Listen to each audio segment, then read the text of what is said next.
Coming up on this episode of Belief Hole.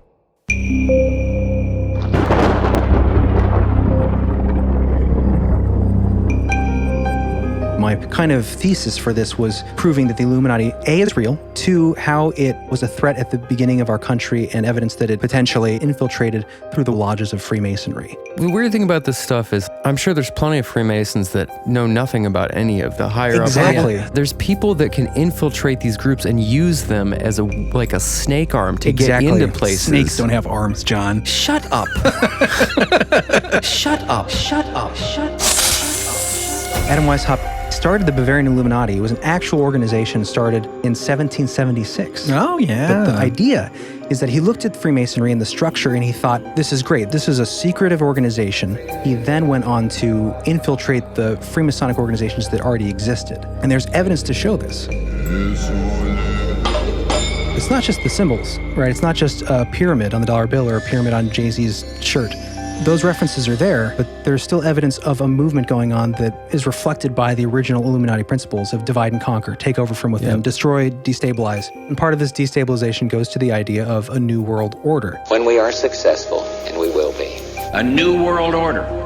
So yeah, the whole point is we want to provide information and a perspective on how we see this stuff happening and show you that there is evidence for there being some kinds of agendas throughout history through secret orders that were written down and passed forward. To say whether it's real or not now, you can look at the signs and make that decision. And we don't all agree, obviously. Yeah, look at the stuff, make up your own mind. We're not telling you what to think. I am. Well, John might be, but... It all leads to Lady Gaga. The Bohemian Grove. Yeah. Essentially, it's a group of elites that gather together and do all kinds of weird stuff in the wilderness. And there's all sorts of rumors about being naked with these people, just stuff that powerful people shouldn't be involved in. Yeah, like if you want to make a plan, this is where you're going to conspire. Yeah, I mean, just the ritual itself. Like, that's weird.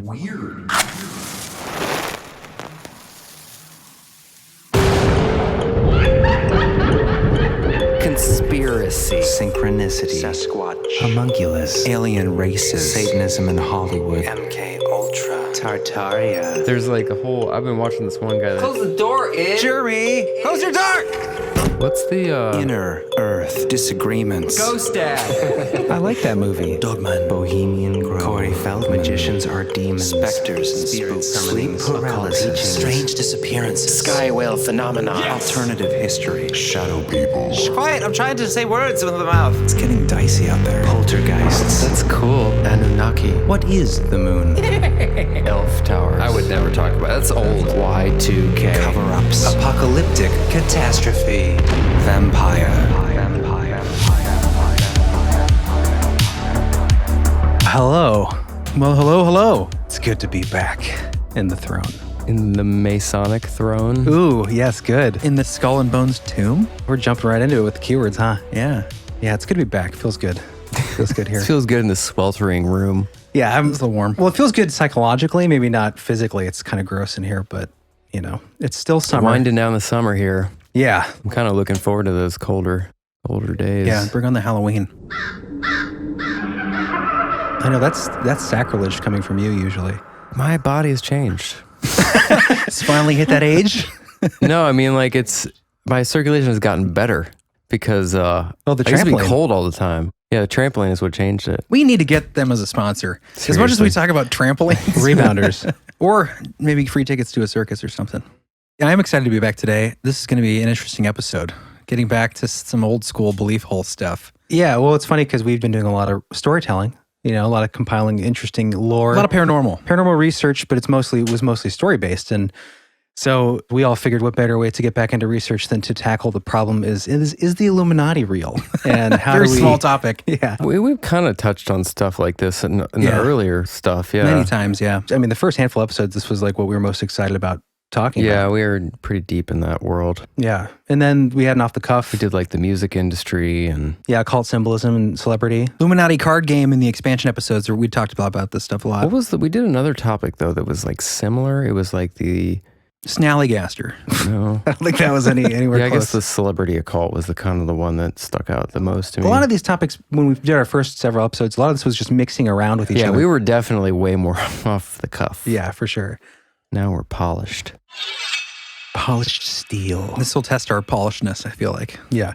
Well, this will be interesting because, yeah, like I said, it's I mean, it's massive. We decided we wanted to do one on secret societies, essentially, right? The influence and some of the influence you can see today. A lot of the symbolism we see out there, we've touched on that stuff before, but we wanted to get back into this the kind of conspiracy side of our show. As Nicole would say, the nitty gritty. The nitty gritty, right. Yes. But this topic is deeper than, I mean, I knew it was deep, but I didn't realize how much there was. If you thought there was no such thing as the Illuminati, well, that's just patently false. I mean, that's a part of proven history. It's part of the record. Oh, we can end the show. So good night, everybody. So I guess the question is, what I want to do in this episode was talk about that, about where it started and evidence to show that it did exist at a certain time when the country began and that it exists today, potentially, right? Did it, I mean, we're going to get into this obviously, but I know it had its roots in the 1700s. Did it go back further? I mean, are there ties back to like the Egyptian magic schools, things like that? Well, that's what, from what I understand, Freemasonry talks about, like Hiram Abiff being like one of the chieftains of the Mason, I don't want to say theology, like history, essentially. Hiram Abiff is like their guy. The chief builder, I think, of Solomon's temple. So it goes back to the Old Testament times. The demon wrangler. And yeah, a lot of the magician schools of Egypt supposedly carried forth through secret societies of knowledge like Masonry, but through like other groups like the Knights Templar, the Rosicrucians, Knights of the Holy Cross, etc. Disney. But where we're going to start today, and this was kind of funny. So how we got inspired by this was we found my dad's dad. We found out he was a Mason. And in my hand, you guys can't see it in the studio, but we have the Freemasonic Bible. And that's the first time we found out that he was actually a Mason. I didn't even know they had Freemasonic Bibles until I found that. I was like, oh, weird. Well, yeah, it's built a lot off of the tenets of, Christianity, religion. Right. It kind of, that's what's interesting too, is there is this kind of like mystical side to Freemasonry. And there's kind of almost two different schools. There's the esoteric school and then the more practical school in Freemasonry. Right. But yeah, so that's what kind of inspired this idea. Was like, now that we have this artifact showing that our grandfather was a Freemason, we should look more into it. So that's kind of where this idea began. But I'm not going to go into that today. I'm saying I'm not going to read like from the Bible. I'm not going to read from his kind of like there were some interesting things when I first started reading this, but I'd like more time to do it. Did you find anything when you researched that would kind of link Grandpa to anything, like as far as like why he would have been involved in that? Well, in a way. Yeah, I mean, as far as there being a society or like fraternities of brotherhood and that kind of thing, that was pretty common for people that were business people in the community, even people higher up, to join those things for purposes of networking, but also for charity purposes and those kinds of things. It was good kind of like gentleman's club. There was a philanthropist, right? That kind of idea. Well, I thought it was interesting is it goes all the way back to like Middle Ages with the idea of guilds, where like the king or the lord of the land would be like, all right, you get to bake bread, nobody else. So like you join this baking bread guild, then you've got license to bake bread. That's kind of how that... Right. So you had the Stonemasons Guild back when they were building cathedrals and that kind of thing with, heavy stone, and masonry was so important for the arches. And, I'm not a mason. I'm not going to talk very, very well about it as far as the right terms and stuff to use. But yeah, that was the idea, is that guilds were kind of like early labor unions from what I understand. At least they had the rights to perform these different skills. And so at first, the Masons were like a group of people with these shared skills. And then as like the building of cathedrals and these kinds of things kind of went out of fashion towards industrialization, the Renaissance, and then the Enlightenment era, people weren't building these as much. And so they started taking on more like fraternities, like, hey, let's get together, wear weird hats. Well, the elites were drawn to them because they had this kind of secret information and this secret kind of brotherhood. So elites would be drawn in. Right. And it was a way to share and disseminate this kind of more secretive information and explore ideas that were a little less safe to talk about under like the auspices of the church and that kind of stuff. Right. So connect people at higher echelons together in a secret kind of world. Yeah. So that's where Freemasonry kind of, from what I understand, kind of began.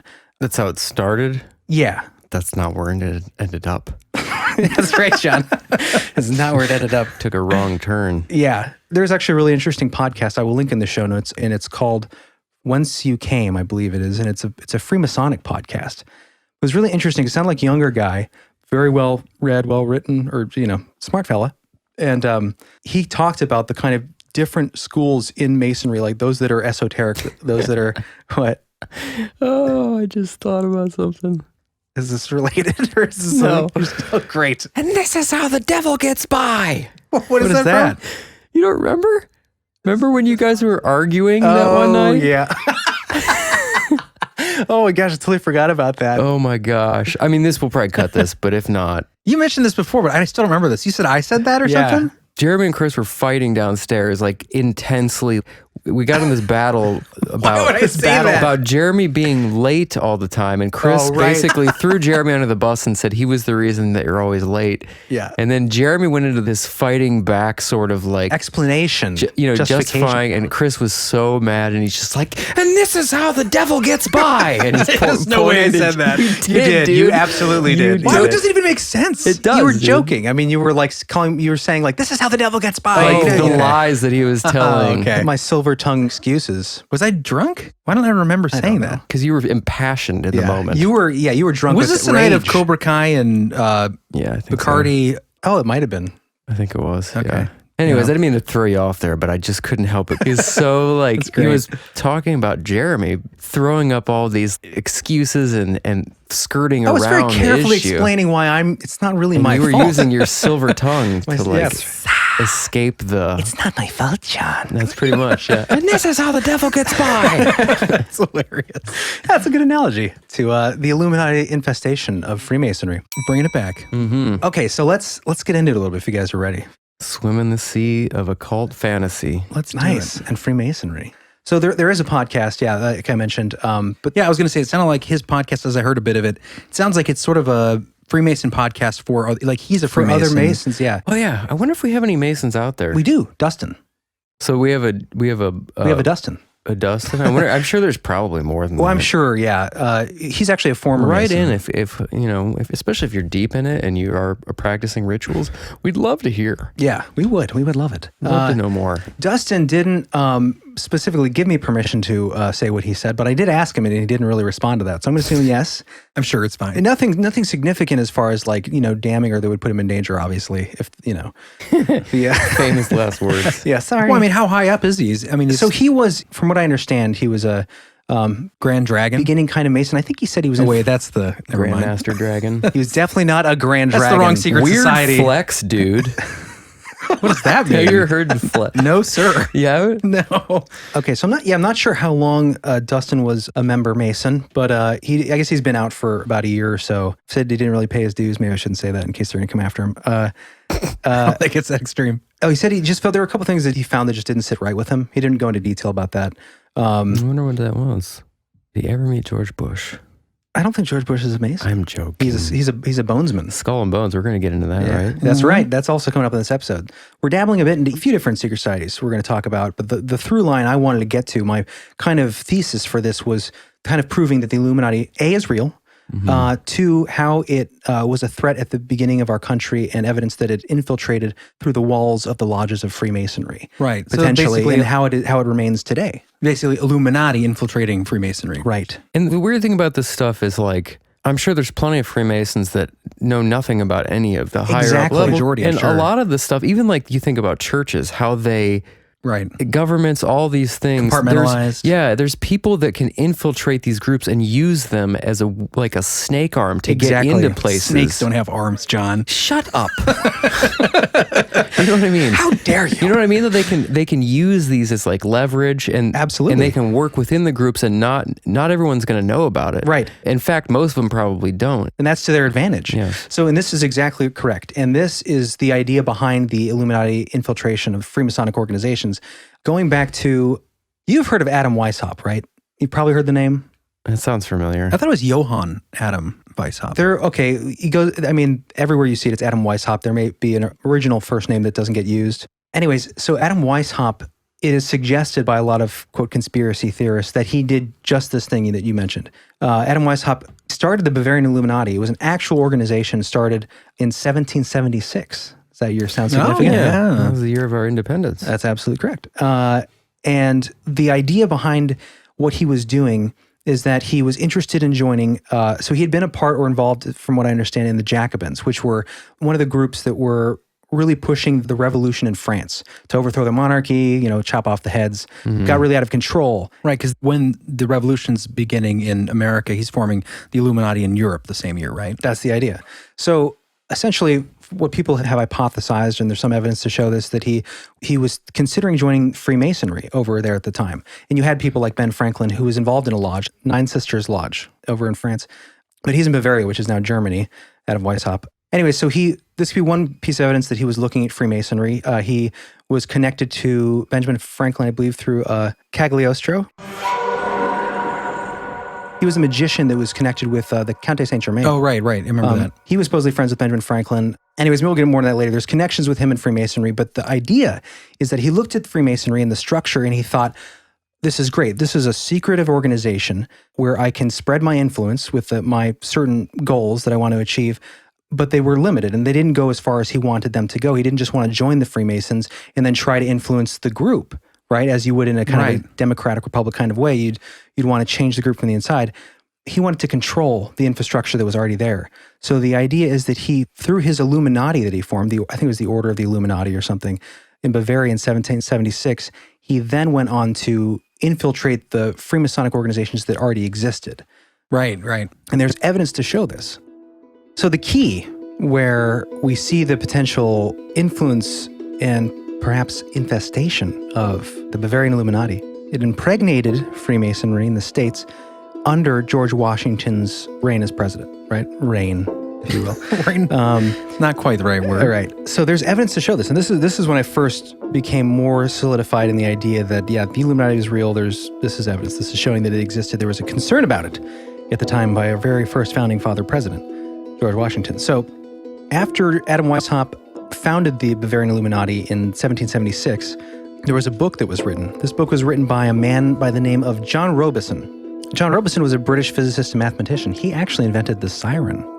Isn't that interesting? Like what's one? Like all of them. Like the tornado siren, essentially, the police siren. He just spent like a year in the basement and created every siren. Yeah, they weren't all developed. Like he didn't need a police siren. Like back the then. origin of the siren, basically, right? Well, that's like a warning. Interesting. He didn't name it that. The next guy came and improved it and named it that. Anyways, Can you imagine if they'd had that at that time period when the British were coming? There'd be no Paul Revere. They'd just be like doing this. Oh, 'cause the British he had are to like coming? ride around and tell every town. well, no one would know what it meant. You just still have to let That's everyone know ahead of true. time. All right, anyway. And he could have done the siren, Paul Revere. What are you swinging your arm like that for? Old sirens would wind up, I think. okay. Yeah. Anyways, another interesting side note. The guy who wrote the book, John Robison, however you say his name, British physicist, mathematician. He wrote this book called Proof of a Conspiracy. And the idea behind this was he was introduced to the plans of Adam Weishaupt, the founder of the Illuminati, by Adam Weishaupt. Adam Weishaupt had contacted him because he wanted to enlist his help in infiltrating the Illuminati, and then these other several principles that he had supposedly listed to him. And the idea, according to John Robison, was that he listened to Adam Weishaupt only enough to hear his plan, his like treasonous plan of treachery and deceit.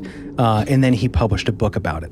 And this guy wasn't some slouch. You hear this guy written in this Proof of a Conspiracy book that's touted around, and people like BuzzFeed and stuff will laugh at it, put it down, whatever. It's just a, disproven book. But it was, this guy was a legit British physicist and mathematician. His son invented casters, furniture casters. Ooh, those are handy. And I think it was his great-granddaughter is the reason we have Dracula. Bram Stoker? All goes back to vampires, man. Wait, why is great-granddaughter? Because his great-granddaughter wrote a collection of Transylvanian folklore that inspired the work Bram Stoker's Dracula. Oh, that's interesting. Yeah, cool. Anyways, neither here nor there. Just to give you some perspective on what's going on here. You guys know what a glimmer man is? Is it like the Grinning Man? No, it's a new Reddit feed. Oh, like a humanoid kind of thing? 5.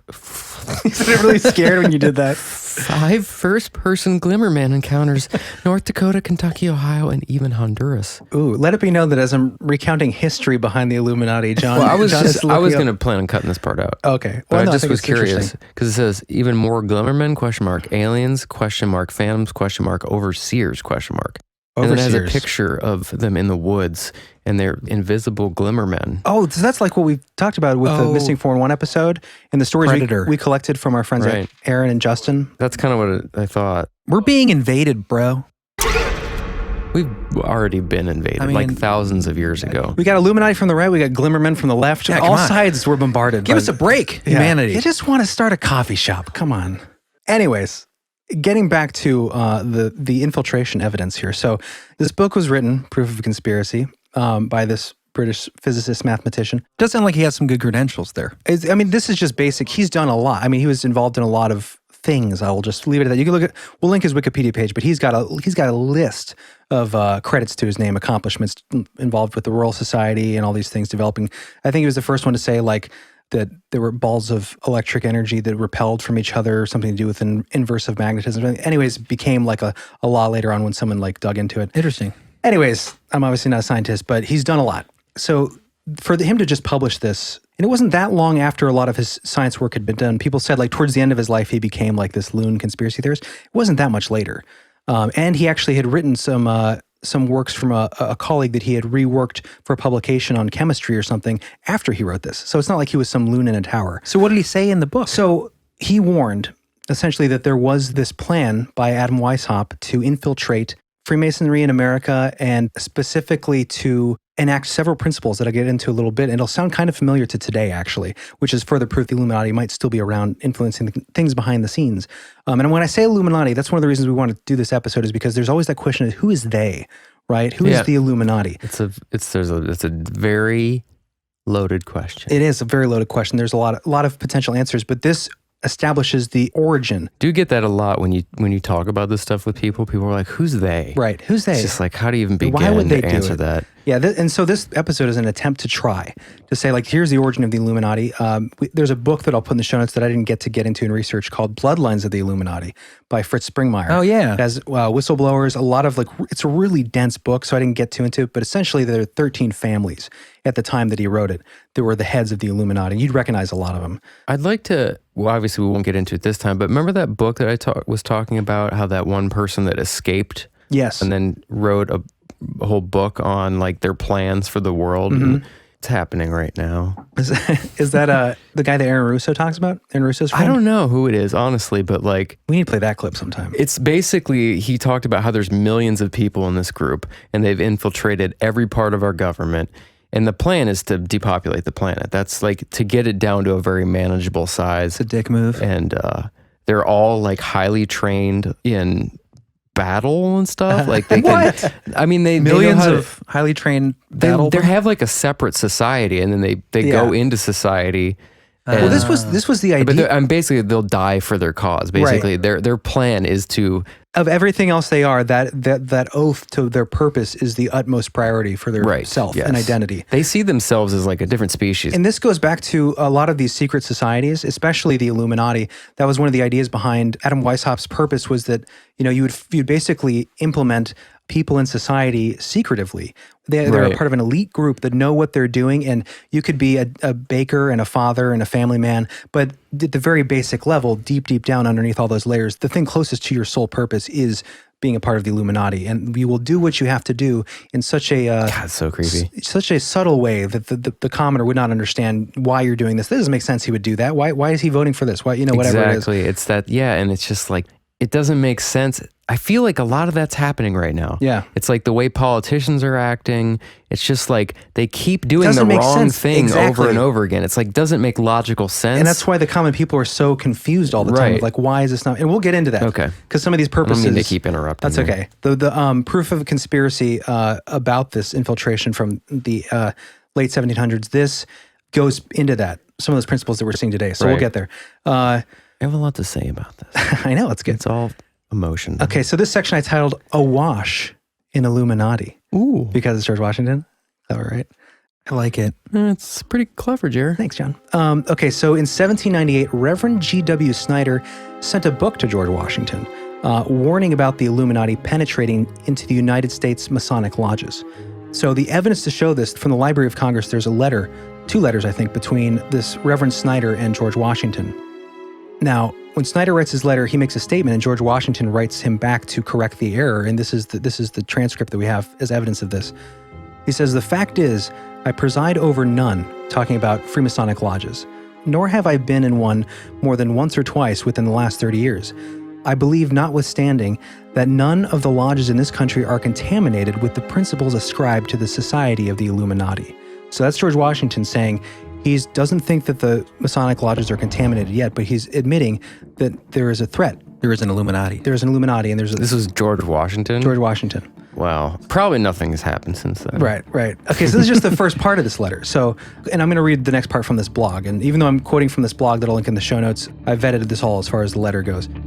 Upon presuming George Washington did not find any threat with the Illuminati in the United States, Snyder wrote again to urge Washington to consider that, as according to the book Proofs of a Conspiracy, he was convinced the doctrines of the Illuminati had affected the United States. Uh-oh. On October 24th, 1798, George Washington wrote back to Snyder, correcting him that it was not that George Washington denied the Illuminati had penetrated the United States, but that he meant he was not concerned that it had contaminated the Freemasonic lodges. And he goes on to say, It was not my intention to doubt that the doctrines of the Illuminati and principles of Jacobinism? Jacobinism. That's a mouthful.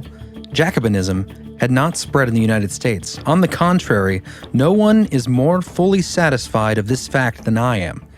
The idea I meant to convey was that I did not believe that the lodges of Freemasons in the country had, as societies, endeavored to propagate the diabolical tenets of the first, or the pernicious principles of the latter, if they are susceptible of separation.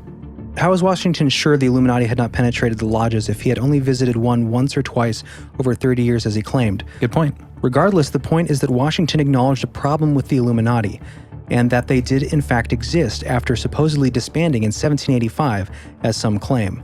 Many have been misinformed that the Illuminati either broke up after 1785 or that they never existed, and many deny they had any impact on society despite that Washington admitted they did. Okay, so... It'd be a good thing to just like kind of wipe away if you don't want to think about the issue. Right. Jay-Z makes symbols all the time. I was going to respond to that, but I was reading it. It didn't mean to leave you hanging there. Yeah, he does. Yeah, I mean, he's got... No, I was joking to some degree, but I mean, people like Beyonce's even like addressed it in her songs. Like, people say I'm part of the Illuminati. Right.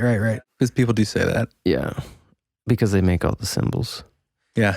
So basically, I'll link these in the show notes. That's a whole nother show. We have to do like a modern... You're right. We won't. We're going to get into that a little bit today. Oh, with Drake? We're going to get into, if we have time, the Bohemian Grove, and its purposeful link to the, supposedly the cult of Minerva, and that's where the owl comes from. Okay. And then you see it on Drake's shirt, so that's kind of interesting. You should link out the Alex Jones thing to it. Yeah, the video of him and the... Just that when he actually went and like infiltrated. We'll get to that. I know Alex Jones is a controversial figure, but... He is, but he did do some groundbreaking stuff, especially early on. Yeah. Like before, he became like a demonized person. Right. Yeah, for those of you who might still not know about the Bohemian Grove or the Bohemian Club and Alex Jones's involvement, he broke the story essentially by... like 15 years ago? Whoa, much longer than that. Really? I think it was in the 90s. I didn't know it was that long ago. Pretty sure. I know it was like it was tape, not digital, I'm pretty sure. But anyways, so essentially, if you don't know the Bohemian Grove, and we'll get to this in a little bit, but we're not going to dive into that today. That'd be its whole episode, which would be awesome, to the Bohemian Grove. But essentially, it's a group of elites that gather together and do all kinds of weird stuff in the wilderness. And worship owls. There's a... Sacrifice fake children. Yeah. Maybe real children. Okay, in case we don't get to it, I'll say there's a cremation of care is a ceremony that goes on where they... Did you explain what this is though? Like what the Bohemian Grove is? No. Like, it's basically where political leaders from around the world, very powerful people meet in the middle of the California. Reporters, woods. Business insiders. Yeah. The upper echelon of, It's like society. a week or 2 week long event, but the first day is the day they have the ceremony, the cremation of care. They do that, and then the rest of it's sort of... And there's all sorts of rumors about being naked with these people, just stuff that powerful people shouldn't be involved in. Yeah. That are deciding the future of our society. And it's one of those things that's become more aware in the public domain. People are learning about this. Right. There's, you get the both sides of people trying to explain it away. And then you get these kernels that are like, okay, well, there's still some weird stuff. So it's not all clean. And I think anytime you have that many people from different arenas of powerful society coming together, they're not going to not talk shop. You know what I mean? Right. Like if you want to make a plan, this is where you're going to conspire. And, I mean, just the ritual itself. Right. And that's only one day. Like that's... Right. That's weird. Yeah, like, there's no reason for that. If it's like a political figurehead businessman, what is that? Right. For? Well, and we'll get into why it's a little Sorry, more... we're getting a little off the track here, but this You're is going to get into of the meaning of the owl and things later, I'm sure. Yeah, right, for sure. Moloch. Okay, now that's another thing that's contested is if it represents Moloch, which is the god of, well, one of the things that he was attributed to was the child sacrifice by the Canaanites in olden days. But the other argument is that this is not actually a representation of Moloch. It gets attributed to that because the cremation of care, which is the ceremony that they do, and this is what got Bohemian Grove on the map in conspiracy lores. Yeah, it's a secretive Well, the Bohemian Club is based in San Francisco, and it's a secretive club. But the meeting at the Bohemian Grove is where they invite all these political leaders, leaders of media together.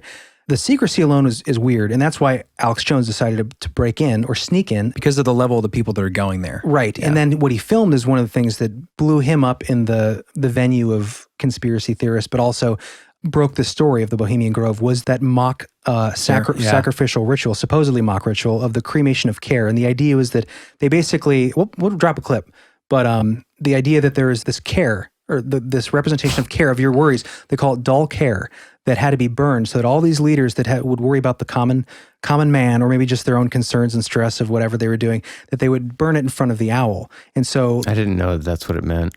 That's interesting. Yeah. So, I thought it was like just your worries. Well, it depends on interpretation or whatever. Right.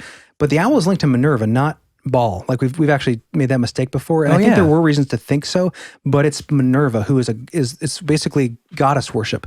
From we'll get into it later on. I'm really going overboard. Yeah, and again, if you guys listening out there, this is one of those topics where there's so much information. Right. It's hard not to get a little off track. So if you're losing track, stay with us. We'll get back to this stuff. It is. There's so many like winding turns, and it doesn't always like. I mean, you're trying to present it in a specific way, but it triggers so many other thoughts and feelings that it's hard not to like. It's a connected web. Yeah. Weaving spiders coming out here. I think we've all been down different roads of like what this stuff is at different points in our life. And it's hard to what like. It means. Right. Well, let's get back on that track. Where did you leave off on this conspiracy trail? Okay, so I was Are we still with George Washington? Yeah, I was breaking down George Washington's letter. He's getting a lot of airtime. So, well, he's not. He's trying to.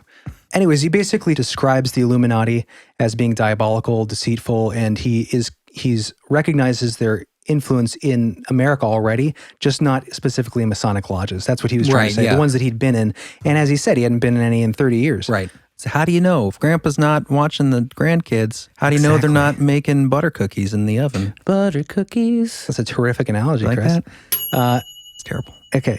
The evidence shows that the Illuminati continued through the United States and that they had an influence, despite the change in the title to the Jacobin Club or other obscure names, as well as seeking refuge within the Freemasonic lodges. They still operated.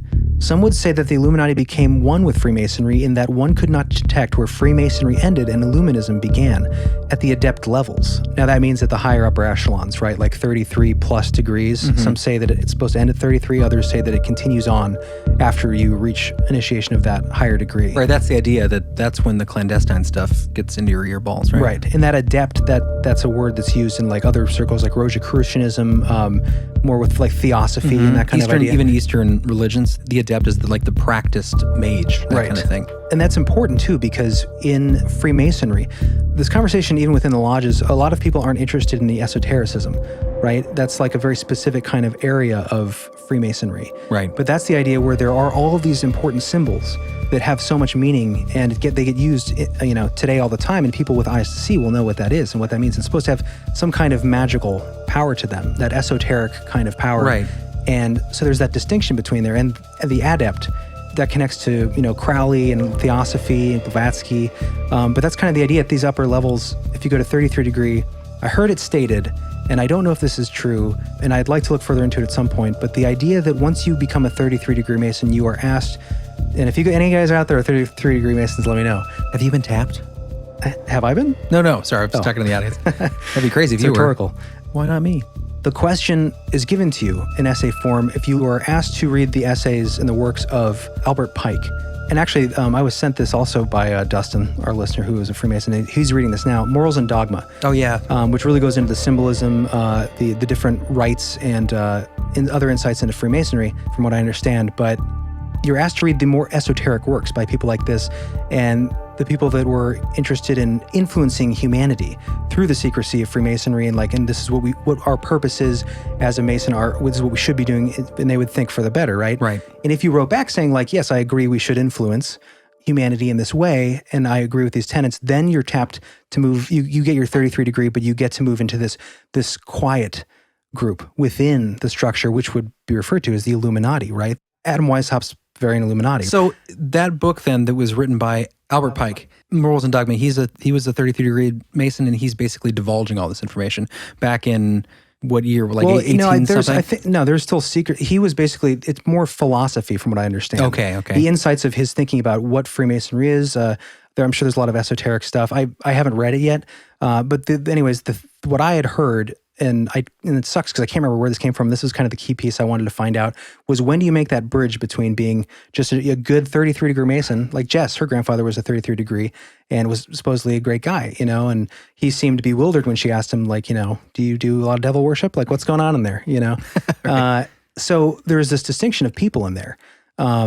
And where does that happen? So if you get tapped, it's the idea that like you're asked a question, if you answer in the correct way or the way they want, you get tapped. If you say, actually, I think we should be pragmatic and change the world for the better through our works, but we don't secretly affect people through what some like Albert Pike might suggest, if that's the idea, then those people still get their 33-degree, but then they don't get the extra letter that says, hey, meet up here at midnight. Right, that's where they stop. What's the password? Fidelio. That's the password of the house. What's the password of the party? And then he said, Top Gun. Bum. Top Gun. May I have the password, please? Fidelio. That's right, sir. That is the password for admittance. But may I ask, what is the password for the house? I'm sorry, I seem to have forgotten it. Such a good movie, man. That's Eyes Wide Shut. We definitely need to do one on Kubrick and Eyes Wide Shut. Yeah. I looked into that a little bit for this episode. It was just too much to get into, so I stopped. But I did keep some notes for later. That's what the whole mask thing is. It's one giant ritual. There we go. Hey, well, coming up, we're going to get into some of the stuff we're seeing today and some more Bohemian Grove stuff. That's John's opinion, no one else's. That's right, John. Well, we all have our opinions, and we'll get to them. We're going to talk about them here. So we're going to get real with you guys. We're going to get... Okay, I'm going to stop singing everything. I'm sorry. All right, guys, stay with us. We're going to get into a little nitty-gritty coming up, a little more Bohemian Grove background and lore, and a little bit of Drake, because who doesn't love Drake? I don't know his music, but I hear he's great. It's looking like we might not get to the Skull and Bones stuff. If we don't manage to get to the Skull and Bones and the infiltration into our world today, which there's some interesting information in there, we'll be doing that in the expansion probably. But really, really interesting stuff. Great book about there's that. so much fascinating stuff about that, man. So I hope we definitely need to do it, even if we don't get into it in this. We'll see how it plays out in this episode. Yeah, so if you feel like you need more content, feel free to go to believable.com and sign up for the expansion episodes. We love our patrons. Yes, amen to that. All right, we'll be right back. Bye.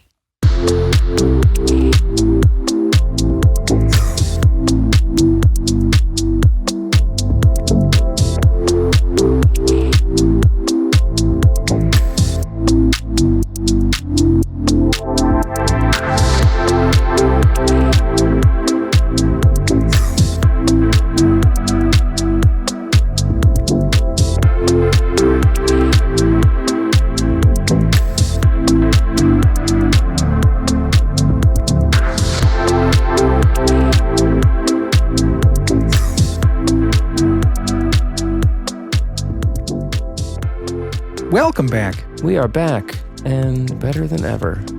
Welcome back to Jeremy Explains History. Was it that boring? No, I enjoyed it.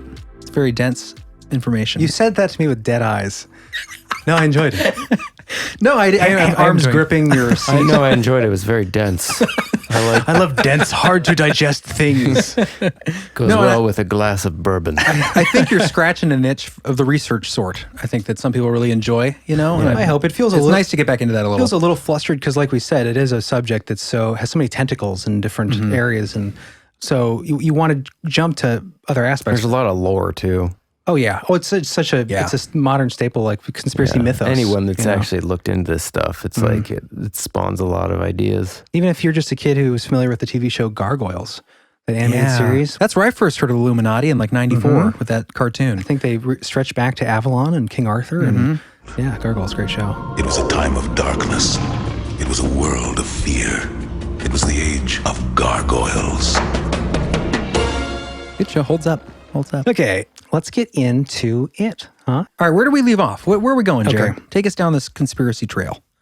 All right, so as I mentioned in that letter, I should say as George Washington mentioned, and I reread, he mentioned the word you may not be familiar with, Chris or John, perhaps. I'm familiar with pretty much everything at this point. They used to call him Jonathan Vocab Parfit back in high school. Yeah, so it was in Washington's quote where he says, But essentially, it does not doubt that the doctrines of the Illuminati and principles of Jacobinism have not spread in the United States. On the contrary, he's fully satisfied of that fact, he says. So Jacobinism, like I mentioned, it's the... I just looked that up, actually, because I was curious when you were reading that quote. Go for it, Chris. What does the internet tell you? It is, according to dictionary.com, a Jacobin is a member of a democratic club established in Paris in 1789. The Jacobins were the most radical and ruthless of all the political groups formed in the wake of the French Revolution, and in association with Robespierre, they instituted the Terror of 1793 to 94. Okay. It's also a Dominican friar. Okay. That's what I thought you were referring to. Oh, naturally, yeah. So that might have some familiarities with kind of the crisis in our culture right now, what's going on with the world, right? Just that revolutionary kind of movement without real organization that ends up creating a kind of... chaos.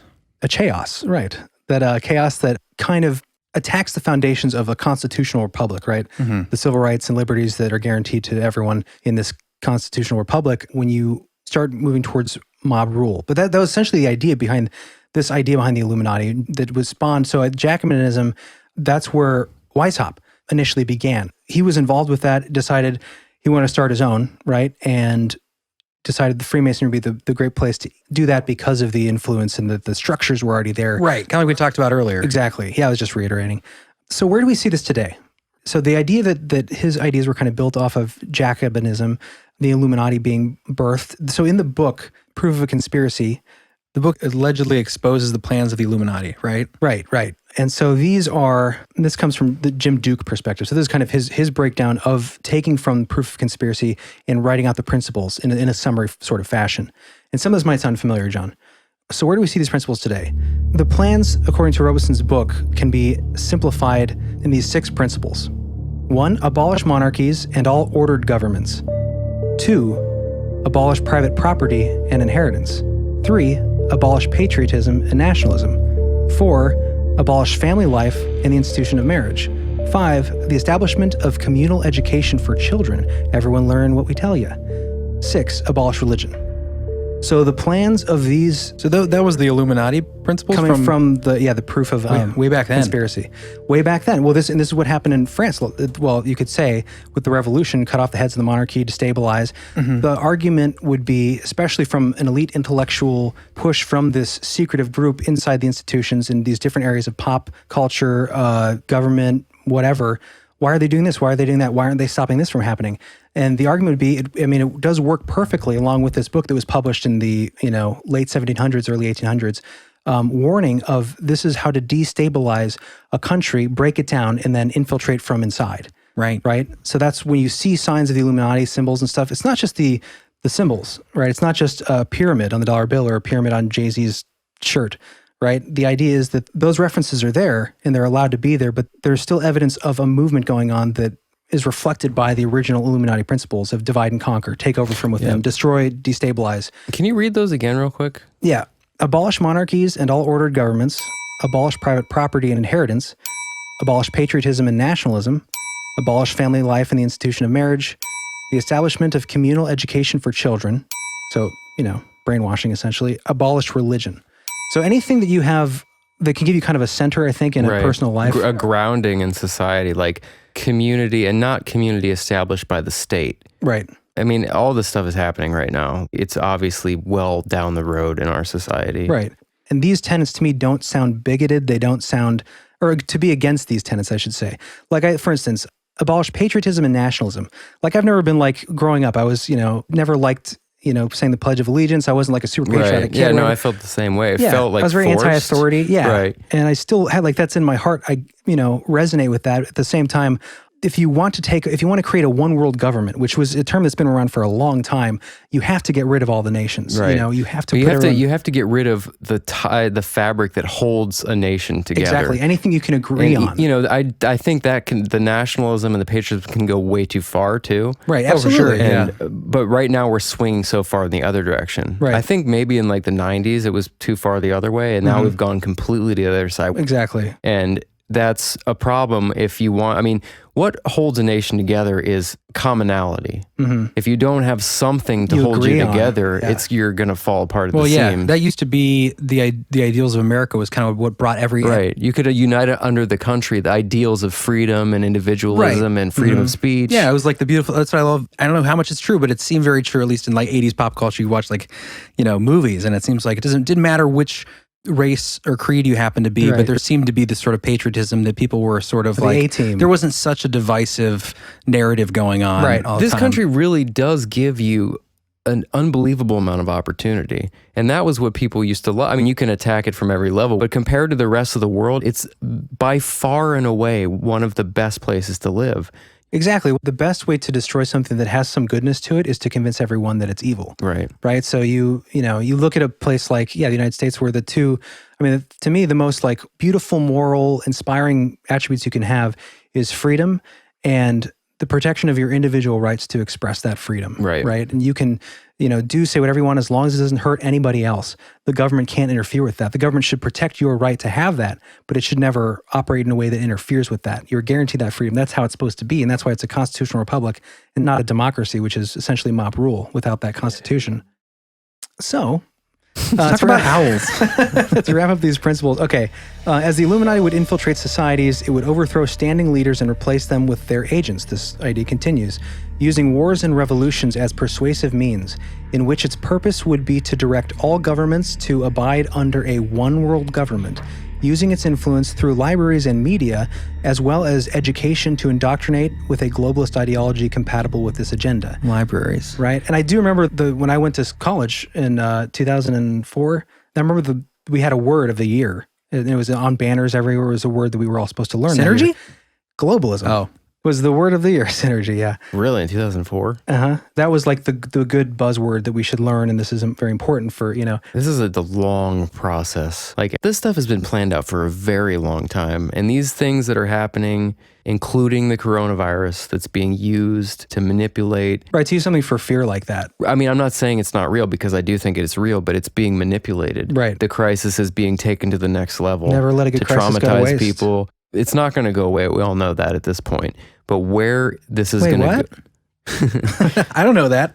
I think it'll go away eventually. I'm just saying, like, what I think is probably going to happen with this long term is you're going to see cash go away at some point. They're going to say it's too dangerous to have cash. So every single transaction can be recorded and monitored at that point. If they're successful, right? If this is true and if these groups are successful.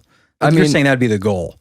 Yeah, right? That's going to happen regardless. I mean, they're already not accepting cash in a lot of places right now. That's an inevitability. That's going to go away. But I mean, for the dark purposes, you know what I mean? Well, yeah, there's always a debate as why it's happening, but this has been predicted for a long time as far as like once money becomes digital and you can no longer hand someone a personal transaction to trade goods or services, food, whatever, then you can completely cut off someone's supply of resources. I'm not trying to go down this road. I'm just saying you can see the next step if you eliminate cash. You can't live in the society unless you're approved. Right. It's a very logical progression of thought. I mean, if you're cynical because of conspiracies you've seen throughout our lives, like we have, for the last 20 years. Yeah, the reason that our show is a paranormal conspiracy show is because we've been into 9/11 being an inside job, all these things that like we can't even say now that like I don't want to get flagged because I just said that. You know what I mean? Like this that's is one of the lesser conspiracies. I feel like I know. when we started the show, leading up to that point, conspiracies were not as dangerous to discuss. Now I feel like if you say it, you can be labeled with all sorts of terrible slurs if you say that you are interested in, quote, conspiracy theories. If some of that intrigues you and you like to look into that kind of stuff, and especially if you talk about it publicly, especially if you have an audience, then it gets a little fishy. It gets a little hairy, I guess is the word. Because they've weaponized ideas at this point. Right. Yeah, you weaponize terms like that, like conspiracy theory and it's all through television and programming and it's a very downer of an episode. I feel like that kind of brings us back to the point of why we wanted to do this episode and the idea that just to show you this stuff is real. I mean, the Illuminati, and it can be fun to, talk about it and referencing Jay-Z and people who, wear it on their t-shirt like it's a cool brand. But to know that there's established history behind this stuff, and there were established agendas that were written down and passed forward To say whether it's real or not now, you Right. can look at the signs and make that decision, you know. Yeah, and I think that's the argument. I think that's the discussion, and that's why people keep looking into this stuff, is because it's complex to find out if there's a group, and if there is a group, which, you know, policies are being enacted because of this group. I mean, that's, you know, people spend their whole lives just researching that. I think most people, though, that are looking into this realize that a lot of the pushes that are happening right now are moving us in this direction. Mm-hmm. You know? Yeah, I've heard that before for sure. Oh, yeah? Yeah. You know, and this is a downer episode. We don't, I'm optimistic. I think we're going to make it through. I'm not saying, well, we don't know for sure, but if we don't have conversations like this, we won't. Right, but you're firm on the fact that this is going on. There is this group, and they are doing these things because of. I don't know how you, I just don't know how you couldn't think that at this point. Well, I think different people have different values of evidence, and I don't think you're wrong. I mean, Jeremy, are you 100% sure that there is an Illuminati? I think it's likely. Whether there is an Illuminati, there are globalist agendas that are pushing us in a certain. I just don't know how. What about good secret societies? Have you thought about that? I would like to think that's true. Have you heard of the Seven? It's not impossible. They're certainly being very secretive about it. If that's Right. the case. Interesting. I didn't realize how many secret societies there are until looking into this episode, but there's hundreds. Yeah, I think it's totally possible that this won't happen the way that they want it to happen. Yeah, I think if it was, I mean, this is just my thought as Chris speaking, but I feel like if everything was easy, frolic through the meadows for, you know, the darker secret societies, I feel like we would have gotten to places faster. I've got a feeling that if these things are happening because of this secretive negative group, there's probably opposite forces like everything in the universe that are pushing back. They have back. the plan, like Agenda 21, Agenda 2030, Agenda 2050. Like they have it written out where they're taking this. Yeah, but they always cloak it in like this is for good, right? So like that's the whole debate. Green energy thing, Right? Exactly. Some people see that as like the saving of humanity. True, and I totally understand that side. But if we get rid of fossil fuels very quickly, we won't have industrialized society anymore. Right. I think you need to have a balance. Like if you're going to do that eventually, that's what we think. Right. But the top down doesn't care about that. They want a large percentage of the population off the earth, in my opinion. No, I think you're right. But I think where we sometimes disagree is that I think you think it can happen quickly without consent of the people. No, well, this isn't a quick thing. This has been happening for decades. I'm talking about getting rid of fossil fuels before we have another option. You think that's going to happen? Where I feel like, well, it depends on who gets in office, right? But I mean, they have to pass certain. I mean, I don't want to get into politics because I think they're both messed up at this point. Yeah. But the Green New Deal, they want to get rid of fossil fuels by 2030. I think completely gone, which would cause a level of disruption that would be hard to fathom. Mm-hmm. You know, California's right now is going through blackouts because they've already started down this road and they have to shut off their power during the day because they don't have enough power. Yeah, and that's a way to destabilize is to put restrictions on that you can't handle as a society at the moment. Then you destabilize it and you can throw things into chaos, and out of chaos comes order, which is the idea of the New World Order. If you do want a large percentage of people off the planet, which is what they talk about in the Georgia Guidestones that we've talked about before. Mm-hmm. I mean, if you create a huge destabilization, a lot of people are going to die. I mean, these are unpleasant things. And again, doesn't mean that any of this is going to happen. Right. But I know there are people that want this to happen, that are powerful. And the more people are at least aware of this when they see things changing, at least we have some form of potential ideological pushback. Right. But if people don't understand these concepts at all, then they can be cloaked in these nice terms that actually can be potentially really dangerous for societies. It's funny how like people can look at people in power and call them evil because they were involved in a war, like starting a war. They're evil because of it came out this is what they did to children or something. It's like really dark stuff.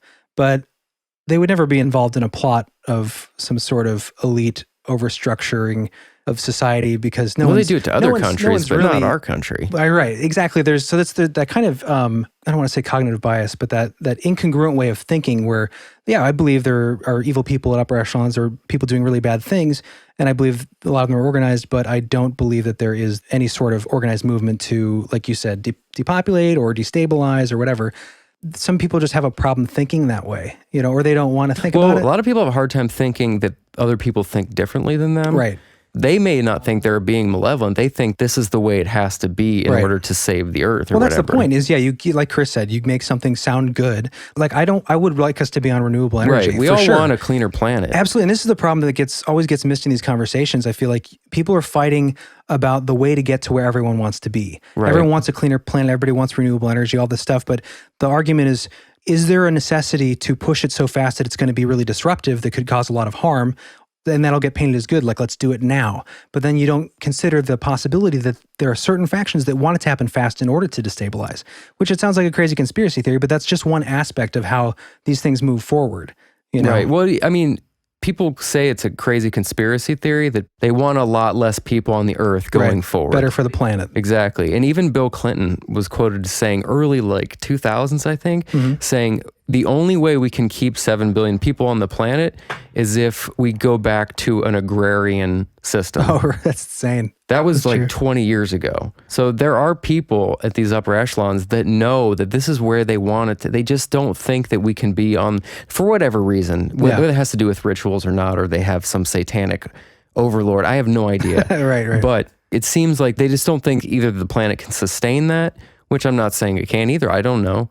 But they feel like they have a duty to basically be the deciders of that. Well, yeah, and that goes back to the whole idea of there being this kind of elite movement, right, that is kept secret from the people, where they are making decisions they think is best for the world as they see it. And part of this destabilization goes to the idea of a new world order, right, destroying individual nations. And there's a UN song that just came out. A song that just came out literally like a week ago, and they're talking about for the new world order. It's so insane. Oh, are you little serious? children Like they use that word? singing the new world order? That's so funny, man. Yeah, I should find it. We'll drop it. Yeah, we'll drop it. Around the world, we're closing borders. COVID-19's on the rise. A new order behind closed doors. The storm will pass, we will survive. That's so funny, man. Are we going to talk about owls? We're done with that heavier stuff. I knew it was going to, it's hard not to because it's hard too because there are people out there of all different political persuasions, you know, and you get into this stuff and it triggers people. We try to avoid this kind of conversation. And also but this is a conspiracy channel. I mean, what was our roots, you know? I mean, there's a lot of people that probably haven't heard this side of us but all the patrons probably have at this point. But it is part of who we are, and we're not trying to offend anybody. It's not about being political or being on one side. It's not political at all. It just happens to right now because of the climate. Everything's so charged. Right. If this was, if we had the show in the 90s, it would sound very anti-Bush and pro-Kerry because I thought that he was anti-war, even though he's one of the Skull and Bones, just like Bush was. And it was a false option there between the presidents. And we'll get to that in the expansion. Yeah, we do try to balance this. You know, we definitely are not here to offend anyone or express political beliefs in anyone. Just trying to be honest. Just trying to be honest. As we see and things. also, as we see it. And we don't all agree, obviously. No, Chris is a little more hesitant about stuff. And I was thinking about this the other day. If you weren't so passionate, John, and Chris wasn't so reluctant to get off the fence, as you would say, you know what I mean, to pick a side or whatever, if he wasn't so objective looking at things and trying to keep his perspective in that space, then our show would not be nearly as balanced. We'd be either, you know, I don't know if anything's real, or we'd be like everything is real. Right. So John is the one that is fully on board with all this, and Chris is the one that's definitely more hesitant. We can say that. So there is someone who doesn't think necessarily that this is all playing out the way. Right. The Illuminati is, you know, whatever. And to speak Illuminati. for myself, and again, I'm not saying that I completely disagree with John at all. I think there's definitely secret societies have existed, and I do think we know they still exist in different kinds of forms. I think to the breadth of involvement that they have around the world, that's still debated. I think there's plenty of evidence. It doesn't even necessarily have to be secret societies at this point, though. Like globalist is a better word. Sure, but that's a whole other topic. I mean, but Chris means an agenda. The same outcome could potentially be because of it. And I think where we sometimes disagree is I think people are a little more varied than like completely one way or the other. And I think when in these conversations, people kind of get pigeonholed into like, these are these guys, these are the bad guys, these guys are the good guys, you know, where I think people are a little more gray. I think that's sometimes where we debate. Well, even people at the top, a lot of them that might be involved have good intentions potentially. Yeah, well, that's the thing is they think they're doing the right thing if they're wanting to get rid of a certain number of people off the planet. I mean, do you think that that's wrong or? Yeah. I think anybody would agree that's wrong. Well, not everybody. I mean, most people listening. I talk to people that, like some friends that think that they're like, yeah, well, we need to get rid of a lot of people. And I'm like, well, that means you. And he's like, well, that means you. Like we're going together. Yeah. But do you think someone has the right to decide that for you? And obviously, I'm in agreement with you on that point for sure. It's an idealistic look with a severe solution. I mean, there are a lot of people that think that we have too many people on the planet. You know, that we're at the end of resource development I don't think that. I think we can always come up with new things. And I think there's technology being held back from us. But that's such a gray area where there's certain people that think that they are going to be the ones to decide that. And that's what social engineering is about. Like the idea of like having less children, you know, like these ideas are pumped out into society to slow down population growth. And that's a personal choice to think whether that's a good or bad thing, but it's being done. Like there are agendas out there, you know, we can get into other things, but I'm just saying there is some sorts of propaganda out there. Yes, to lessen the load on the planet. Right. And there's a lot of people that think that that's a good idea because obviously they think there's too many people on the planet. And yeah, there's obviously good intentions behind some of that from different people. So yeah, the whole point is we want to provide information and a perspective on how we see this stuff happening and show you that there is evidence for there being some kinds of agendas throughout history through secret orders. And it's fascinating. Who doesn't love a good mystery and some juicy secrets? But don't take this as a political show or a political, you know, debate or anything like that. Right. Just presenting some ideas, you know, take it with a grain of salt. We'll be back to ghosts next week. Exactly. It really does all connect in some interesting ways when it comes to like the supernatural, magic, the occult, and the esoteric, and groups at the top that are trying to use those tools to elicit their agendas in different ways. Like that's all this stuff ends up tying together at some point down the line. It all leads to owls. It all leads to Lady Gaga. All leads to Drake. Where are we at now? All roads lead to Lady Gaga. Well, we're on page 3 of 11. Okay, yeah, so let's do it, guys. Let's go for it. This is a question I've been concerned with for a while. So, like we mentioned briefly, the Bohemian Club, right? Bohemian Grove. It's still going on, right? They still have these, like, is it yearly they do these? The elites meet up in the woods of... I think it's every year. What is it? what's that town in California? There's a club that meets regularly in San Francisco, but the big event Monterey, is in California. Monterey. That's where the Grove is? Yeah. I thought it was in Bohemian Grove. It's called Bohemian Grove actually because it started by the Bohemian Club, right? Which started like 100 years ago, and initially it was supposed to be like, you know, authors and artists coming together, and I guess the Bohemian was less of like a hippie idea. It was more of like upper crust society, and then, which is ironic because then San Francisco turned into sort of a hippie area, which is the opposite of the sort of Bohemian that they were shooting for. Right. But yeah, it's been around for a while. Well, what happened? Where are we going with this? We're talking about Bohemian Grove. Oh, I know. Yeah. Anyways, long story short. Owls. This is not an episode on the Bohemian Grove, and that I would have enjoyed that more. I think it would be cool to do an episode on that at some point if you guys out there are interested to go in depth with it. But yeah, essentially, we mentioned it's a group of elites meeting in the forest and having naked parties, and no women are allowed, at least after dark. After dark, right. They're allowed there during the day. Yeah. There's a little suspect. And how this ties in is one of the symbols of the Illuminati, Bavarian Illuminati, stretching back, is the owl of Minerva. Now, the owl that we see in the Bohemian Grove video, we'll link that in the show notes. Let's play the clip. Okay. So shall we burn thee once again this night, flames that eat thine effigy. We shall read the sign, Midsummer sets us free. We shall burn thee once again. So that was recorded in the forest of the Bohemian Grove. And if you didn't follow along with the show notes where we have the video, essentially there is a large, you can just Google it, there's this gigantic owl, and beneath it there are people in robes. Rubbing it up? Rubbing it up. It's sort of like a play. That reminds you of it. It is a play. It's the cremation of care. It's a ritual ceremony to, like we said, to burn the care and worry of the year. Don't they sacrifice a fake child too? It's not a child. It's like a... It's supposed dummy. To be It represents care, but it's a human figure that they burn. It's a baby. I think it's bigger than a baby, isn't it? I'm pretty sure it's when I held a fake child. It was, well, I guess it's semantics. What? Nothing.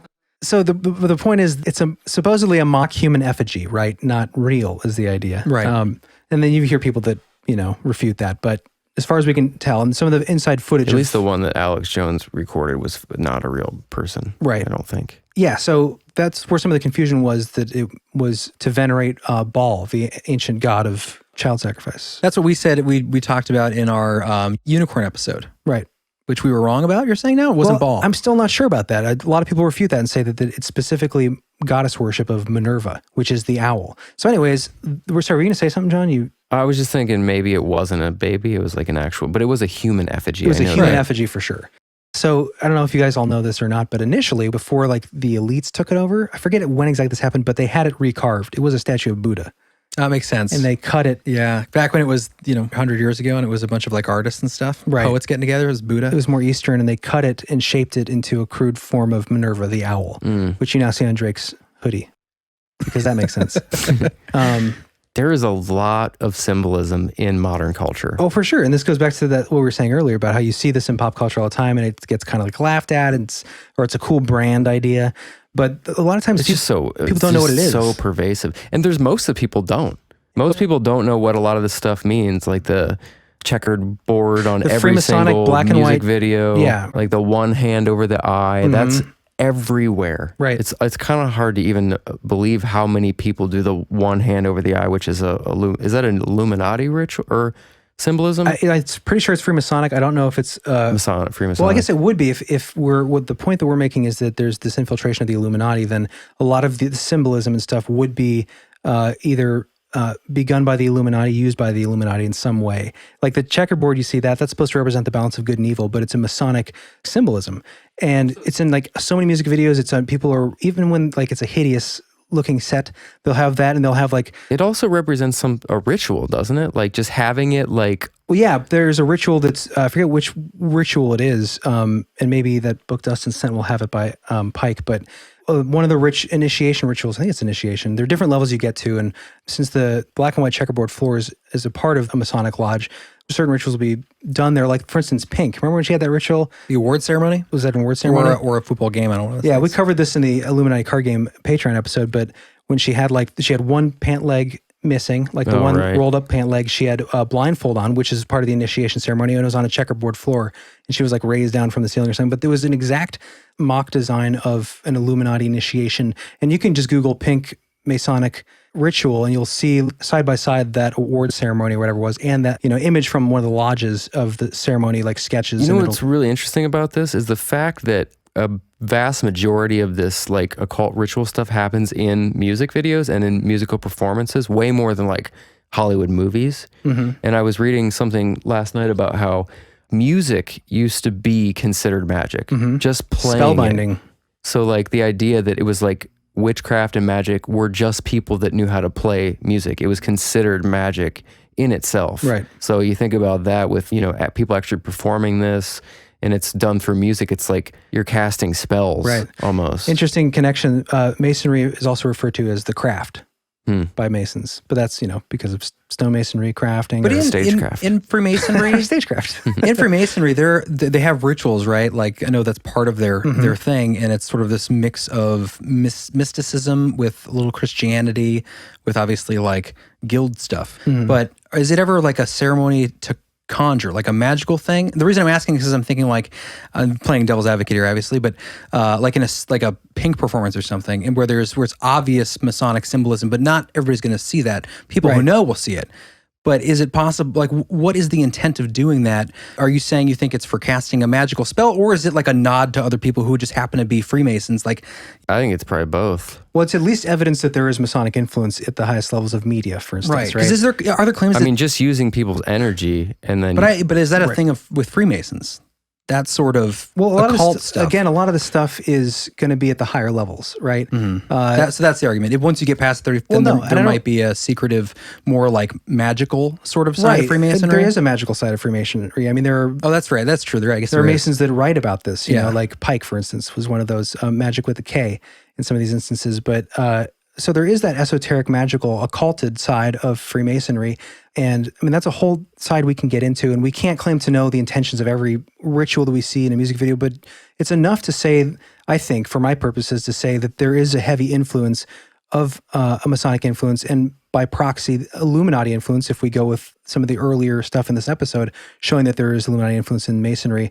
And at the higher levels, like there can be Masons watching these performances and not make the connection, in the lower levels, but at the higher levels and beyond is some of this stuff planned, and are there purposes behind it? We're not going to be able to answer that right now, but I think that John and I definitely lean more in that direction. Like there are kind of ceremonial purposes to these kinds of mass media displays. I think just by the fact that there's a large mass of people watching these things, like the Video Music Awards, like they're participating in a ritual. There's got to be a reason they're using those eyeballs and that energy. They would plan it so meticulously and precisely. Like, what will be the intention of that, right?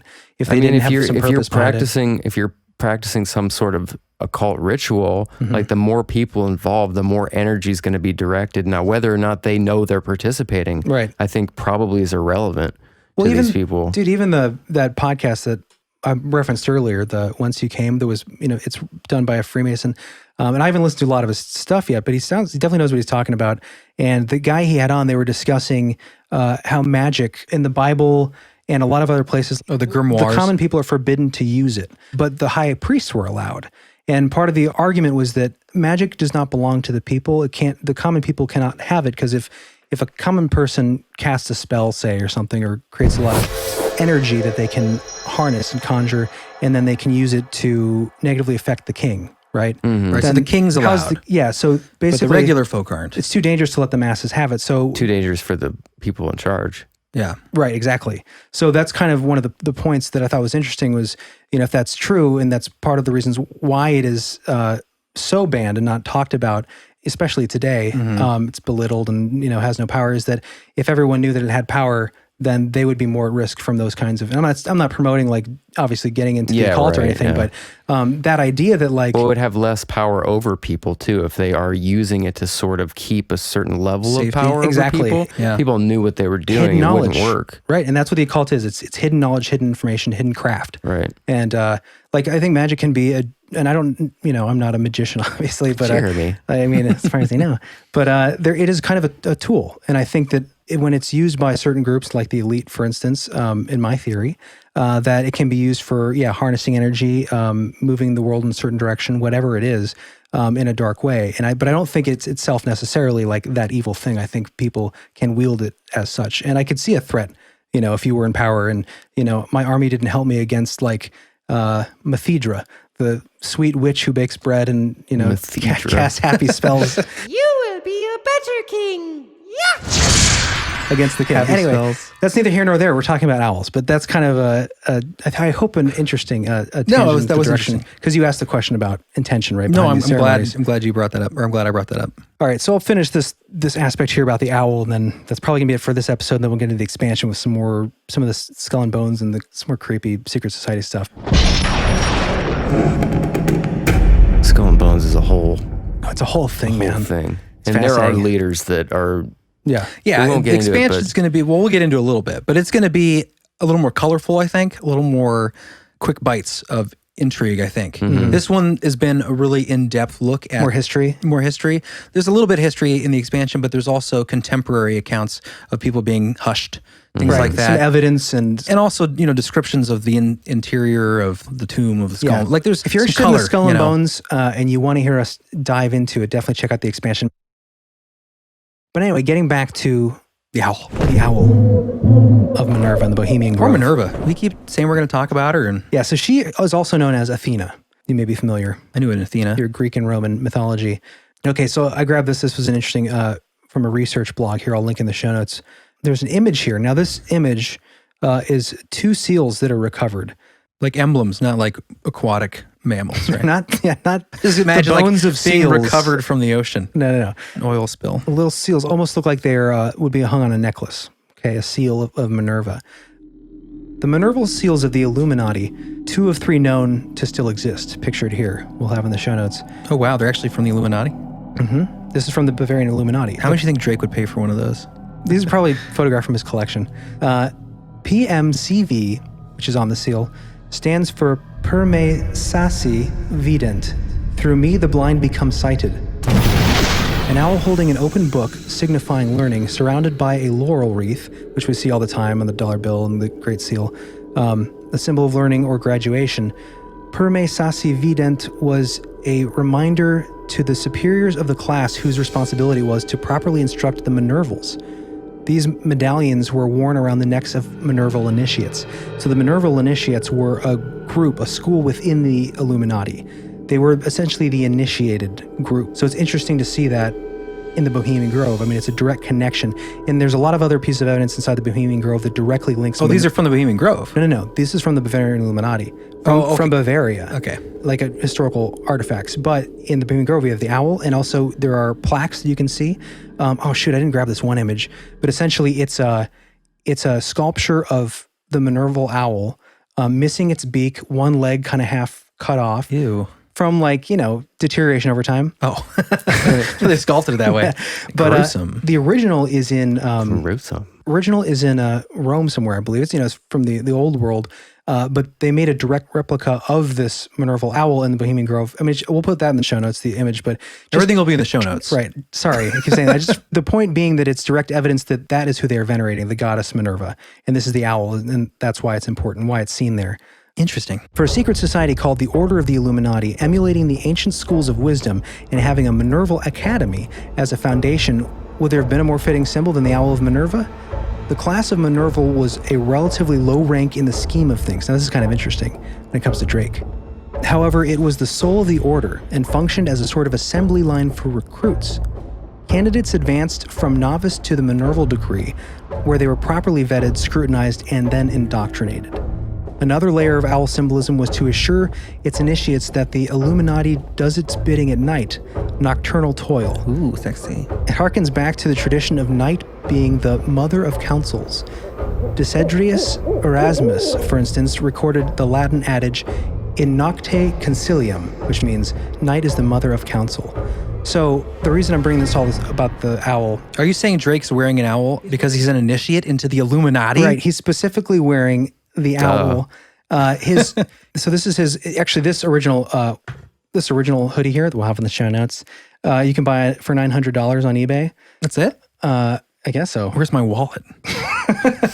And it's pictured right next to this one from Egypt. Oh, and the logo of the Bohemian Club is identical to that same representation. Same representation. I heard someone flippantly say oh, Drake was wearing an owl shirt because he likes owls. Duh, you conspiracy theorist. That was but it's an identical owl. That was Vox. I watched a video on the Illuminati by Vox. They're so reputable. Dude, it frustrated me so much. I almost felt like the guy who did the research for the video, he made this big board with red thread. I almost felt like he wanted to say more about it, but he couldn't, and they made it kind of funny, tongue-in-cheek. And then they said, so all these guys who like weird owls, Drake likes an owl, there's nothing to it, blah, blah, blah. But if you actually look at why, he was even sued about this icon by a jeweler of the owl logo. Oh, really? And he said it's different than the jewelers because mine is specifically representative of an Egyptian hieroglyph. Yeah. And he has it tattooed on his back, and it represents in hieroglyphs the letter M, supposedly, and the letter M being Minerva. I think Bohemian Grove. To me, it's even closer to the actual logo of Bohemian Grove than even the Egyptian hieroglyph. And yet, like we talked about earlier, Saturn's sun behind the owl. And like we talked about earlier, I'm more hesitant about this. I push back. I like to see a little more evidence. But I mean, even I can see that and say that's not, Drake likes owls. It's specifically the Bohemian Grove logo. Specific owl. Yeah, exactly. Yeah. Yeah. And OVO is his label that he's on. I think it's label started by Oliver L. Khatib. You say his name right? I don't know. But it's OVO. And if you look at OVO, the letters in caps, what does it look like? It looks like an owl with a beak. Identical to the eyes and the beak. Crazy. And that's creepy. Yeah. So, I mean, they could say they're just, Minerva was the god of art. They're the goddess of arts and craft and that kind of thing. It's mind-blowing how many of these high-level pop stars are so into the symbolism. It's not just a coincidence. And we did a show on a long time ago, like one of our first episodes. But it's not just one-offs. It's every performance they're giving these credences to. Not every, but a ton. Pretty much everyone. Well, I mean, I'm sure there are a lot of music videos out there that don't have. I'm talking about the high-level pop stars like Katy Perry and Lady Gaga. It's the words we don't get to use anymore. Rampant and pervasive. It is. Remember? Those were like our keywords. Rampant and pervasive. And I don't know what it all means, but there's something going on with it. Yeah. They're definitely initiated, I believe. Right. Initiated That's what into certainly seems like. Some secret societies. Man, and if you want to take the celebrity occult route, there are so many ways. There's the Free Britney movement. One of our Save Britney, whatever it's called. One of our listeners actually wrote in about that. The idea that she's basically locked up and under control by, is it her father or someone, her handler?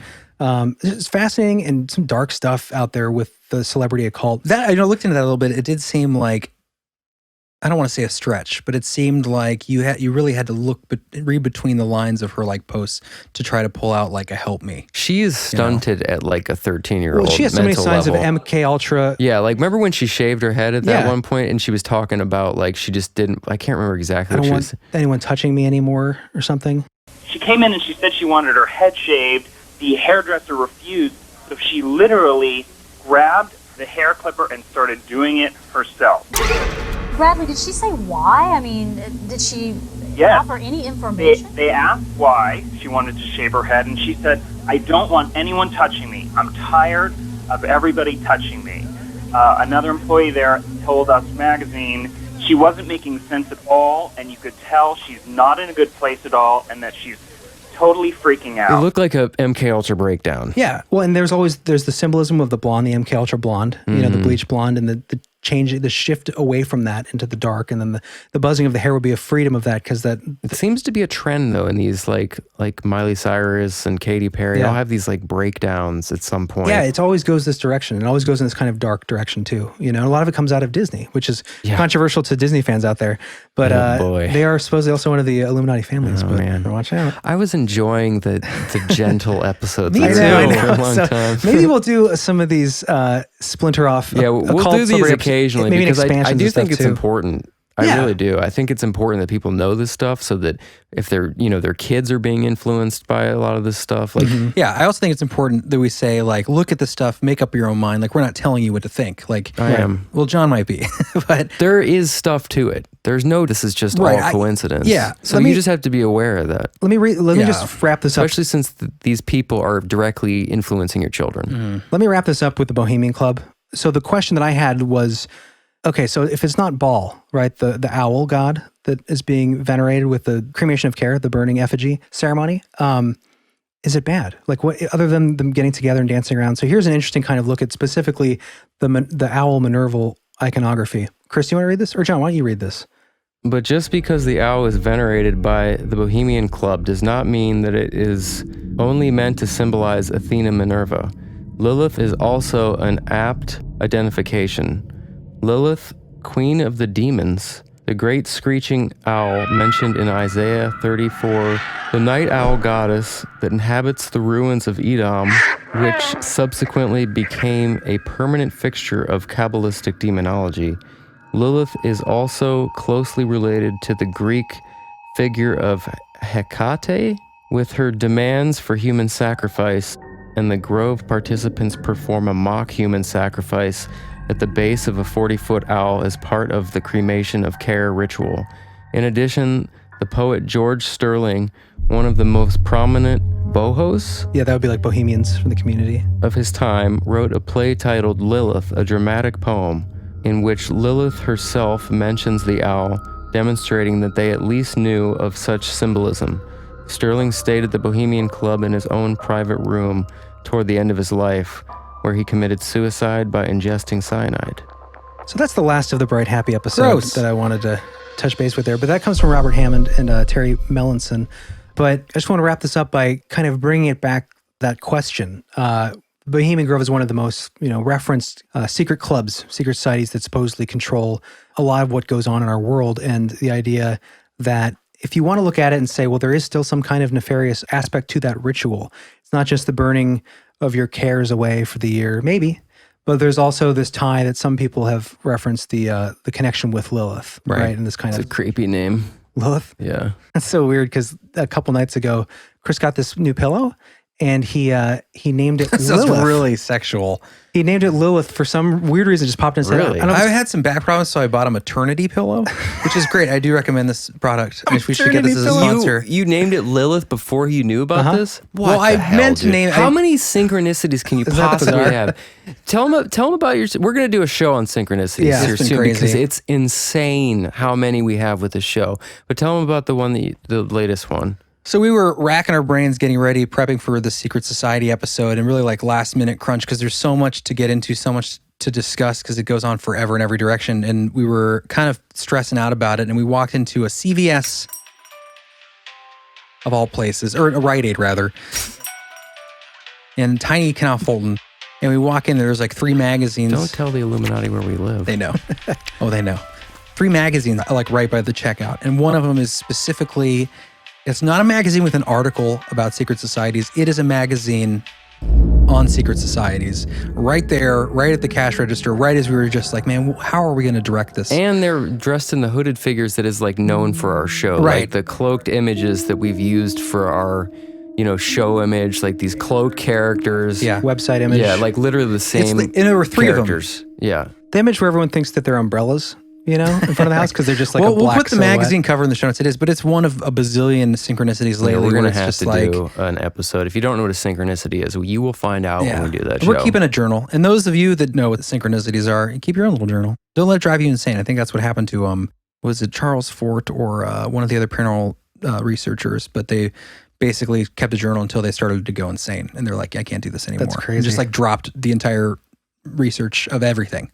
They're like, I realize that this is too real. Maybe this is meant to just make me go crazy. So they just stopped looking at everything. It's possible. Yeah. I can sort of feel that sometimes. A little pull into We insanity. get synchronicities with our listeners too. Like All we had the that time. crazy one. We won't talk about it right now with Jack Burton. And the Lighthouse synchronicity. We're going to save that for our synchronicities episode. Yeah. But that one blew me away. Yeah. There was a synchronicity that happened with that turkey that flew into Mom's window last year. I can't remember what it was. That's right around the time the Aleister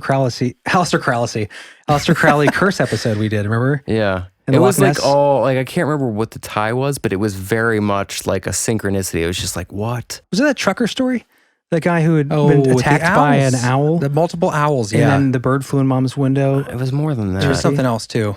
Anyway, we'll It was like a time thing. I was just all. Oh, the time. Yeah, the timing too. Yeah, I don't remember, but.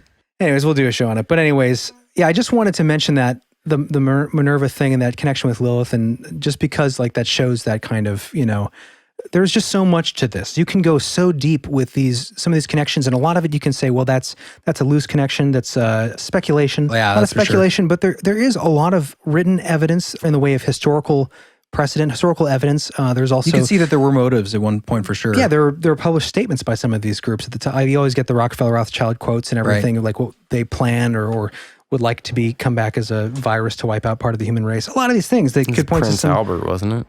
Is he in a can?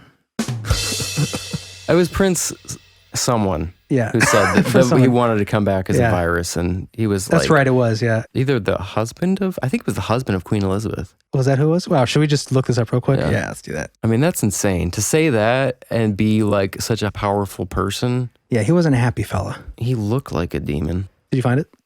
Oh, what am I looking for? Oh, I'll get it. Should I just read it from the meme without vetting it here? I forget where this was originally published. You're reading it from a meme. This picture of him, dude, with this quote. He looks like a Tyrannosaurus Rex on crack. He just wants to eat your soul. If I were reincarnated, I would wish to be returned. That's not a British accent at all. If I were reincarnated, This is worse. I like it. if I were reincarnated, I would wish to be returned to Earth as a killer virus to lower human population levels. Prince Philip. Yeah, a lot of them think like that. Where does that quote come from? I'm not sure, and we don't have time to look into it right now because we're wrapping up the How episode. convenient. Someone go look that up Someone for go us. vet that for us. But we'll pull it in the expansion where things are going to get even weirder and crazier. And To lower the human population, all these useless eaters. said perfectly as a reptilian lizard person. I think showing the world. if you guys like this episode, you're definitely going to love the expansion. We're going to get into Skull and Bones, which we've touched on in previous episodes. We're really going to get into it. We're going to get into, I don't know if you remember, John, you remember talking about this, but Geronimo's skull that was allegedly stolen by Prescott Bush and kept in the tomb of the Skull and Bones. Really interesting stuff. I got some updates on that story. We're going to get into maybe even some stuff about the Seven, which I think is a fascinating whole thing. Seven. Yeah, I don't want to spoil, but it not has from The Boys, the Amazon show about superheroes. not the same one. Yeah. This is another secret I society. feel like I need to take a shower in holy water after this episode. Yeah, it's probably a good idea. Yeah, it's pretty heavy. But yeah, if you guys made it this far, you probably weren't too offended. So thank you for sticking around. Yeah, we might have lost a few listeners. Hopefully not. We're just trying to be ourselves and talk to guests about how we feel about the world. Hopefully they realize that we're open-minded. Oh, we have a stinger. Oh, right. To our lovely Deanna. Our lovely Deanna, maiden of Thackeray. All right, ready? Do it. She keeps chickens in her backyard. True. And her eggs are for free. Not for everyone. She saved a kitten and a blue jay with one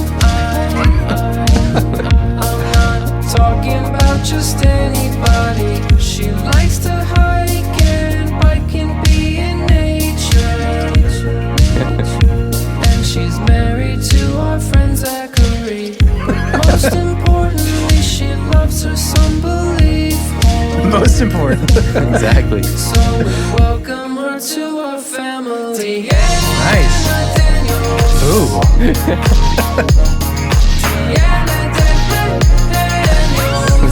Catchy deal.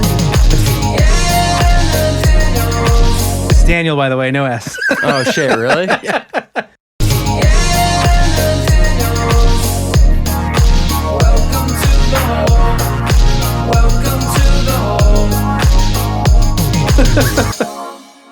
So I just great. discovered his last name is Daniel. I always thought it was Zach Daniels. Yeah, it gets confused. It's like a Randall McElroy, McElroy. I feel dumb about that. That's hilarious. Well, that's an easy That was mistake. great. That was a great singer, though. That was a great song. Sorry about that, Zach. When we give her the hard copy, we'll just bleep out the S. Beep.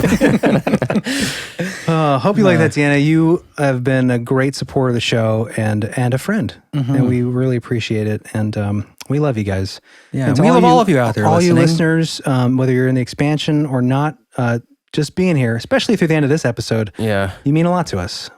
I feel like maybe you said a lot of times like Zach Daniels party or something. Oh, like apostrophe S, like possessive. Oh, like possessive. Yeah. Zach Daniels' Chinchilla? wife, Deanna. I feel bad about that. Then would it be Daniels's? Wait, did we never ask if she cares we use her full name? No, she doesn't care. Okay. I can't imagine. Maybe after this episode. She's like, oh, you attached it to this one. All right, guys. We love you out there. Thank you for checking out the latest episode. Thanks for sticking with us and through this kind of dense, iffy episode that we just thought it was important to talk about. And it's kind of the base of conspiracy, which is a big part of our show. So, or at least a part of our show at this point. We definitely do more like paranormal and mysterious stuff. We kind of veered away from some of this stuff, but it is, I think, still a part of who we are. Oh, for sure. And a part of what I consider to be the world. So I think it's good to touch on it every once in a while. Right. These days, it's harder to navigate the conspiracy waters, but we still want to sail those seas, and we want to talk to you guys about stuff. And we opened a can of worms with this one, but we're going to get our worm nights out and slay those worms as they come. Get our worm nights out. You remember the worm nights? That sounds sexual. That was a topic I wanted to do. You know, those ancient nights. Oh, that yes. were worm people. I was thinking like day night, not like, day night. Legend of Zelda night. Oh, no. Knights of the Worm. Anyway, guys. Check out the come and join us in the expansion. Yeah, it's going to be a lot of fun. It's going to be a little lighter. We'll brighten it up somehow. You know, with skulls and bones. Yeah.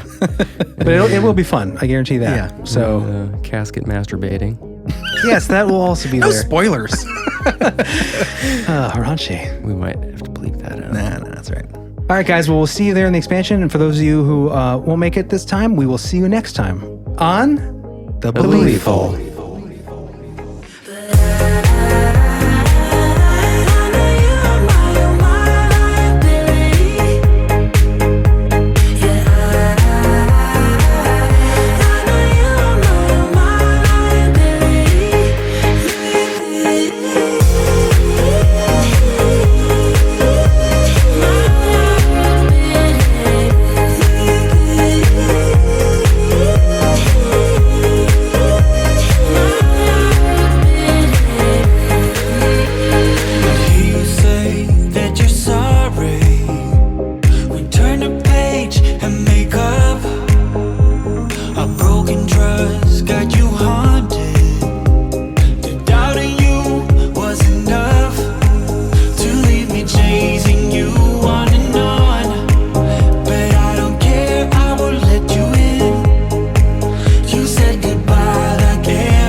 this case we could be. Yeah. Oh, what a hopeless place that we're in. But I'm your liar.